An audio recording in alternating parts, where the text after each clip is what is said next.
Hello students, today we will discuss about subsets.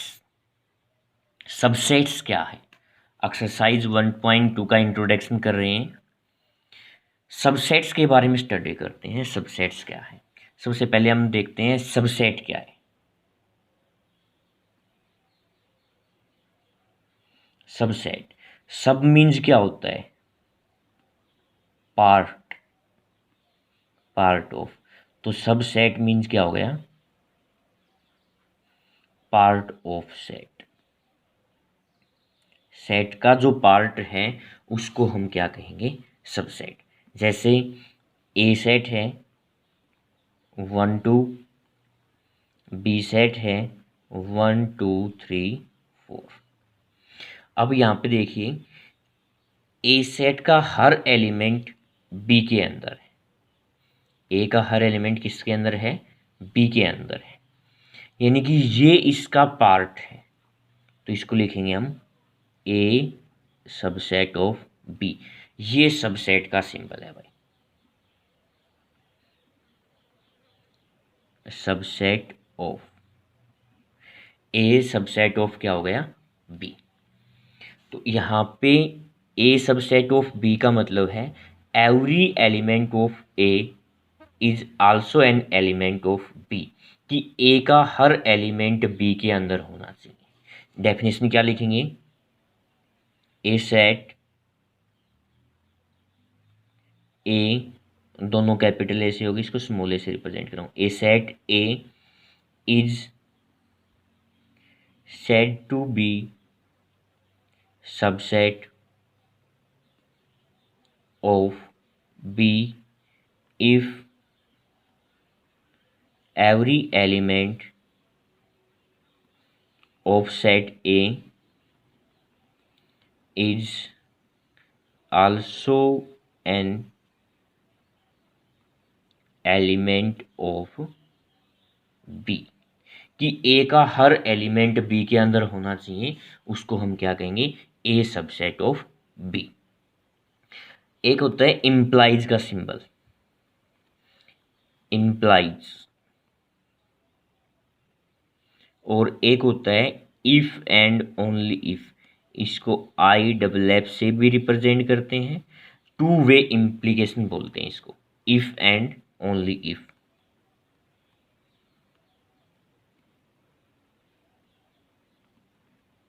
ठीक है। Implies that का मतलब क्या होता है? जैसे एक्स बिलोंग्स टू ए है, implies that X belongs to B, कि एक्स ए से बिलोंग करता है तो एक्स है इम्प्लाइज करेगा बी के अंदर। ठीक है। इसी तरह से यहाँ पे है कि इफ एंड ओनली इफ में, कि ए सबसेट ऑफ बी है और बी सबसेट ऑफ ए है। ए सबसेट ऑफ बी है और बी सबसेट ऑफ क्या है? ए। तो यहाँ पे क्या आ जाएगा? If and only if. अगर ए बी का सबसेट है और बी ए का सबसेट है तो क्या हो जाएगा? ए इक्वल टू बी। अगर ए बी का सबसेट है और बी ए का सबसेट है तो ए इक्वल टू बी होगा। अगर ए इक्वल टू बी है तो ए बी का सबसेट होगा और बी ए का सबसेट होगा। ये है इफ एंड ओनली इफ का केस। ठीक है, टू वे इम्प्लीकेशन बोलते हैं इसको। अब आता है कि कोई भी सेट होता है वो खुद का सबसेट होता है। Every set is a subset of itself, कि कोई भी सेट है वो खुद का सबसेट होता है। एक होता है कि कोई भी एम्पटी सेट है, empty set is a subset of every set. Empty set है वो प्रत्येक सेट का सबसेट होता है। ठीक है, मान लिया ये सेट है, ये खुद का सबसेट है, और एम्पटी सेट है वो प्रत्येक सेट का सबसेट होता है। अब बात करते हैं प्रॉपर सबसेट की। प्रॉपर सबसेट क्या है?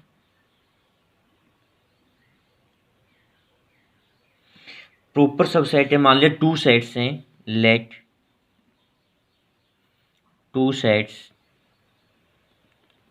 ए एंड बी, टू सेट हैं ए और बी, तो वहाँ पे A subset of B and A is not equal to B होना चाहिए। मतलब ए का हर एलिमेंट बी में होना चाहिए, लेकिन दोनों सेट इक्वल नहीं होने चाहिए। तो हम ए सेट को क्या कहेंगे, ए इज कॉल्ड प्रॉपर सबसेट। ए को हम क्या कहेंगे, प्रॉपर सबसेट। प्रॉपर सबसेट को हम इस सिंबल से रिप्रेजेंट करते हैं। वो तो था सबसेट के लिए, ये है प्रॉपर सबसेट के लिए। ठीक है, यानी कि यहाँ पे ऐसे भी लिख लिया कि ए सबसेट ऑफ बी है, A is not equal to B, then A is called the proper subset of B. A है वो बी का क्या होगा, प्रॉपर सबसेट होगा। ये था प्रॉपर सबसेट के बारे में। अब है कि रियल नंबर को नंबर लाइन पे रिप्रेजेंट करना। कोई भी रियल नंबर है, real number on the number line, या फिर इंटरवल के रूप में रियल नंबर को एक्सप्रेस करना। Interval as subset of a real number, of R real number. सबसे पहले रियल नंबर क्या है, रियल नंबर क्या होता है कि कोई भी नंबर है जो नंबर लाइन पे रिप्रेजेंट करते हैं, वो क्या होता है, real number. Every number on the number line, number line पे कोई भी नंबर होता है उसको हम क्या कहते हैं, रियल नंबर। अब उनको हम नंबर लाइन पे रिप्रेजेंट करते हैं। नंबर लाइन पे रिप्रेजेंट कैसे करेंगे, मान लिया ये नंबर लाइन है, 0 1 2 3 ऐसे चलेगा अप टू इन्फिनिटी। यहाँ पे माइनस में माइनस इन्फिनिटी तक चलेगा। अब इस पे जो भी नंबर हैं वो सभी रियल नंबर हैं। अब रियल नंबर को हम जैसे सबसेट के रूप में रिप्रेजेंट करते हैं या इंटरवल के रूप में रिप्रेजेंट करते हैं। भाई इस नंबर पे जो नंबर रिप्रेजेंट करेंगे वो रियल नंबर ही है। ठीक है, अब इंटरवल के रूप में कैसे एक्सप्रेस करते हैं हम, सबसे पहले मान लिया जैसे let X belongs to R है, एक्स रियल नंबर से बिलोंग कर रहे हैं, एक्स ग्रेटर देन 1 है और लेस देन 3 है। एक्स ग्रेटर देन 1 हो गया और लेस देन क्या हो गया, 3। अब इसको नंबर लाइन पे रिप्रेजेंट करना है, इसको नंबर लाइन पे रिप्रेजेंट करेंगे, वहीं 0 1 2 3 4 इस तरह से। अब 1 2 3 है, 1 2 3 यानी कि 1 इसके अंदर इंक्लूड नहीं है और 3 भी इसके अंदर इंक्लूड नहीं है। ठीक है, यानी कि दोनों को एक्सक्लूड किया गया है, हटाया गया है। अब 1 इंक्लूड नहीं है, इसका मतलब यहाँ पे हम होल से रिप्रेजेंट करते हैं, 1 2 3 ये 3 तक है। यानी कि जो नंबर एक्सक्लूड है ना उसको हमने होल से रिप्रेजेंट कर दिया। इसको हम नोड भी कह सकते हैं या फिर होल भी कह सकते हैं, नोड भी कह सकते हैं या फिर होल भी कह सकते हैं। ठीक है, और इसको हम ऐसे भी रिप्रेजेंट कर सकते हैं, 1 3 इसको बोलते हैं हम राउंड ब्रैकेट।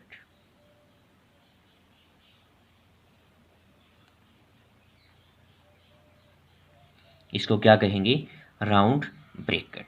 और राउंड ब्रैकेट में जो हमारे पास इनइक्वेशंस हैं उनको हम इस तरह से रिप्रेजेंट करते हैं, इनइक्वलिटीज बोलते हैं इनको, इनको क्या कहेंगे, इनइक्वलिटीज।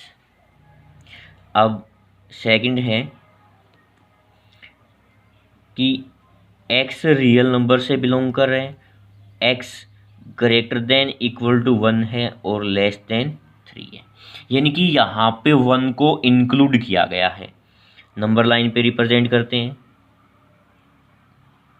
0 1 2 3 4 इस तरह से है। जिस नंबर को इंक्लूड किया गया है उसको डार्क कर देंगे। और 1 2 कहाँ तक है? 3 3 इंक्लूड नहीं है, वहाँ पे हम क्या कर देंगे? होल से रिप्रेजेंट कर देंगे। इसको हम क्या कहेंगे? डॉट, या फिर क्या कहेंगे? डार्क।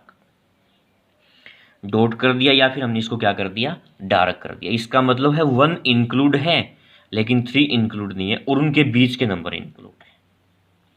यहाँ पे एक तरफ तो रहेगा क्लोज ब्रेकेट 1 2 3, एक तरफ क्लोज आ जाएगा, एक तरफ क्या आ जाएगा?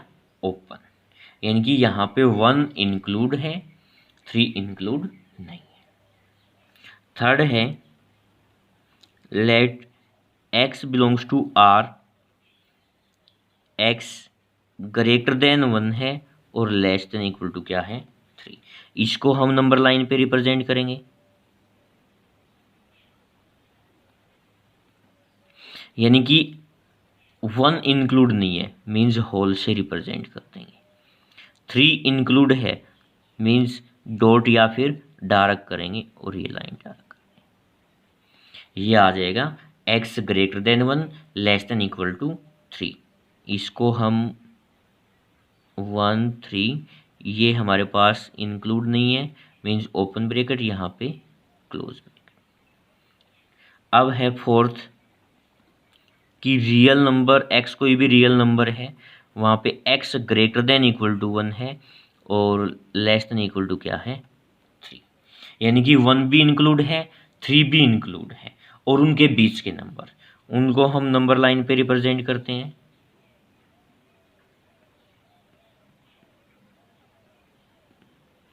1 भी इंक्लूड है मीन्स डॉट से रिप्रेजेंट करेंगे, 3 भी इंक्लूड है डॉट से, और उनके बीच के नंबर इंक्लूड है। ये हमारे पास स्क्वायर ब्रैकेट के अंदर लिखा जाएगा। इसको हम बोलते हैं स्क्वायर ब्रैकेट।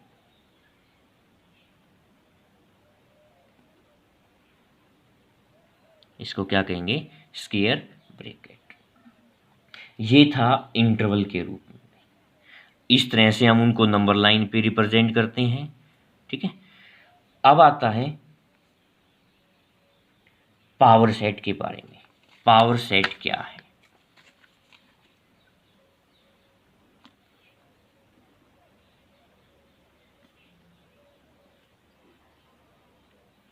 पावर सेट की डेफिनेशन है set of all subset of A set is called power subset. Power set यानी कि सेट है, जितने भी सबसेट होते हैं उनका, उसको हम क्या कहेंगे? Power set. जैसे मान लिया ए सेट है 1 2, ये सेट है, तो इसके सबसेट क्या होंगे? ए सेट के सबसेट हैं 1 हो गया, 2 हो गया, कोई भी सेट है वो खुद का सबसेट होता है, और 5 है वो प्रत्येक सेट का सबसेट होता है। ये इसके सबसेट हो गए। तो पावर ऑफ सेट ए क्या रहेगा कि इन सभी को, जो सेट है, ये जो पूरा सेट बनेगा सबसेट का, उसको ही हम क्या कहेंगे? पावर ऑफ सेट ए। इसको जैसे 5 हो गया है 1 2 और 1 2, इस पूरे सेट को हम क्या कहेंगे? पावर ऑफ सेट ए। अब पावर ऑफ सेट के ए के अंदर कितने एलिमेंट होंगे वो बताने हैं। Number of element in power set. Power of set में नंबर ऑफ एलिमेंट बताने, तो वो क्या रहेंगे? नंबर ऑफ पॉसिबल सबसेट, जो सबसेट पॉसिबल है वो। नंबर ऑफ पॉसिबल सबसेट, जो पॉसिबल सबसेट हैं वहीं हमारे पास क्या होंगे, नंबर ऑफ एलिमेंट। इसके लिए फॉर्मूला है 2 की पावर n। n वहाँ पे क्या है, number of element, where n is the number of element. वहाँ पे n क्या हो जाएगा, नंबर ऑफ एलिमेंट। जैसे एग्जांपल लेके चल रहे हैं कि ए सेट है, एलिमेंट है 1 2 3 4 5, ठीक है। तो अब वहाँ पे हमारे पास नंबर ऑफ एलिमेंट क्या होंगे पावर सबसेट के अंदर, तो वो क्या आ जाएगा, 2 की पावर n। n यहाँ पे क्या है, नंबर ऑफ एलिमेंट, यानी कितने एलिमेंट हैं, 5, तो 2 की पावर 5। कितने सबसेट कितने हमारे पास सेट एलिमेंट हो जाएंगे पावर ऑफ सेट ए के अंदर, 2 की पावर 5 को सिंप्लीफाई करेंगे, 2 2 4 2 8 2 16 2 32, यानी कि वहाँ पे 32 एलिमेंट हो जाएंगे। वैसे कैलकुलेट करना हमारे लिए मुश्किल था, क्योंकि एक बार 1 हो गया, 2 हो गया, 3 हो गया, 4 हो गया, 5 हो गया, फिर 2 2 के लिए लेके चलते 1 2 1 3 1 4 1 5, फिर 3 के लिए, फिर 4 के लिए। इस तरह से हमारे पास मुश्किल होता वहाँ पे नंबर ऑफ सबसेट बनाना। तो डायरेक्ट फॉर्मूला है 2 की पावर n, वहाँ पे n है नंबर ऑफ एलिमेंट, 2 की पावर 5 यानी कि कितने हो गए, 32 सबसेट्स हो गए। तो नंबर ऑफ एलिमेंट कितने हो गए पावर ऑफ सेट ए के अंदर, 32। अब है यूनिवर्सल सेट।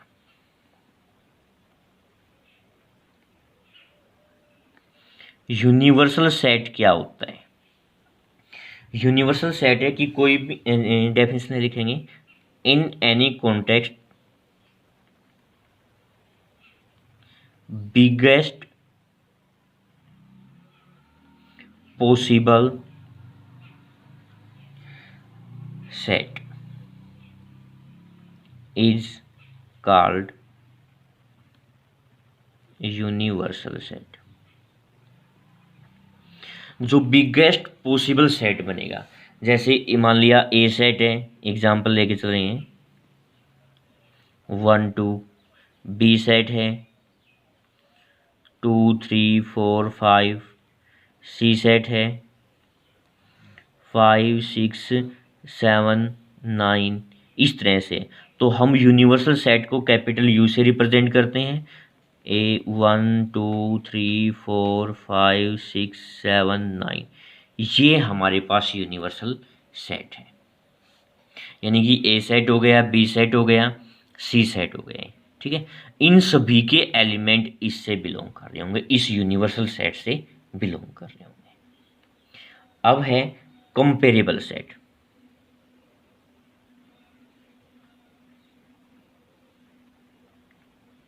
जो कंपेरेबल सेट्स हैं वो क्या है, मान लिया 2 सेट्स हैं, let 2 sets A and B are, if one of them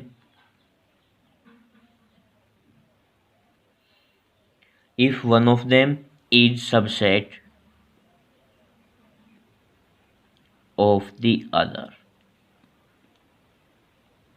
कि उन कम से कम उनमें से एक सबसेट होना चाहिए, either A subset of B, या तो ए बी का सबसेट होना चाहिए या फिर बी ए का सबसेट होना चाहिए। क्या लिखेंगे, either A subset of B और बी सबसेट ऑफ ए, या तो ए बी का सबसेट होगा या फिर बी ए का सबसेट होगा, उसको हम क्या कहेंगे, कंपेरेबल सेट्स।